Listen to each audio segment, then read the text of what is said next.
There was a great interview that Critical Drinker did recently with Thomas F. Wilson, the actor who played Biff Tannen and Griff and Mad Dog Tannen in the Back to the Future films.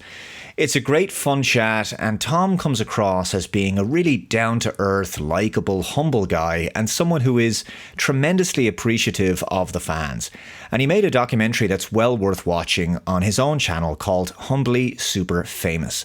It's told in a kind of vlog format. He talks to camera, he speaks to his family and his friends and to fans and fellow Back to the Future cast members. He attends conventions and explores the impact that the films had on people. It's a lovely documentary to watch if you have an hour to sit down and check it out. I highly recommend it, and it's linked in the description box below. What's wonderful is seeing just how positive an impact those movies had, how people associate Back to the Future with such fond memories as the first time their dad brought home the VHS tape and everyone could watch it together as a family on their VCR. And because it was the mid-1980s, people finally had VCRs at home and they could play the movie over and over. And it became associated with innocent, positive times. And since then, fans all over the world feel a great sense of comfort from those Back to the Future films. This all got me thinking about cinema in the 1980s, but also the 70s and the 90s. Now, as you know, I regularly review old movies from those decades. To say they don't make them like they used to, well, that would just be certainly an understatement. Of course, back then, sequels did happen. Not as frequently as they do today, of course. You had your Back to the Futures, you had Terminator 2 and Aliens and Ghostbusters 2. But Hollywood hadn't reached the point where everything had to be turned into a franchise or be written in such a way where it was made with a view towards being turned into a multi-movie cash cow. Directors were also encouraged to experiment and take risks, and it felt like cinema was being really innovative. Moreover, it felt as though films were being made with a genuine love for every element of the craft, from writing to directing to all the elements of production. And that's the reason why these kinds of movies like Back to the Future have stood the test of time, and people today still have such positive memories for them. I mean, are there any movie or TV shows made in recent years that could compare to the cultural impact of the likes of 1980s and 1990s classics? I can think of a handful of filmmakers today who are given the kind of artistic freedom by studios to make their films the way they want to see them, with their own unique vision. Typically speaking, though, Hollywood studios don't offer this kind of leeway nowadays because they've become immensely risk-averse. Films, especially in the sci-fi and fantasy genres, are made to tap into existing audience bases, and so they tend to lean towards the safe, the predictable, and tried and tested formulas, which can feel, oftentimes, very cookie-cutter, and they don't allow for much room for new and exciting approaches to storytelling. Even before woke emerged on the scene less than a decade ago, the normalization of franchise feature films had contributed to this paint-by-numbers, assembly line kind of filmmaking. But I also wonder if the glut of mass media, internet, social media, and on-demand streaming services also played a role in how audiences feel about cinema. In the 1980s and most of the 90s, there was a lot less content to consume, so audiences weren't bombarded by quite so much endless novelty and dopamine. But today, there's so many more entertainment possibilities and so many more types of media platforms, including video games. We're living in an age of instant gratification. I think a few decades ago, audiences appreciated what they got a lot more than they do today, because back then, entertainment options were less numerous and not ubiquitous. They didn't have the option of whipping out their smartphone anytime they liked and being able to find something instantly distracting and entertaining.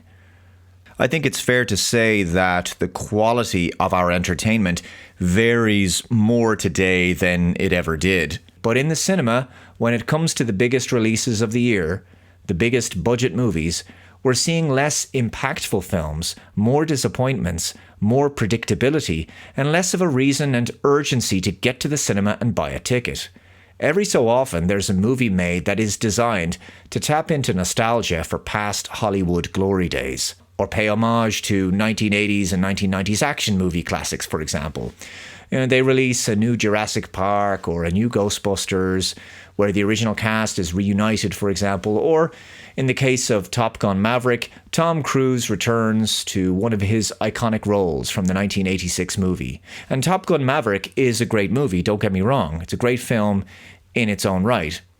But there's a certain wistful sentimentality in all of this that makes it feel like a kind of lament, an ode to the past, a recognition by the filmmakers, critics, audiences, that the past was better, that was the benchmark, and that today, the best we can hope for is that some filmmaker comes along and produces a movie that emulates the 1980s and 1990s cinematic greatness, rather than building something entirely new for this age.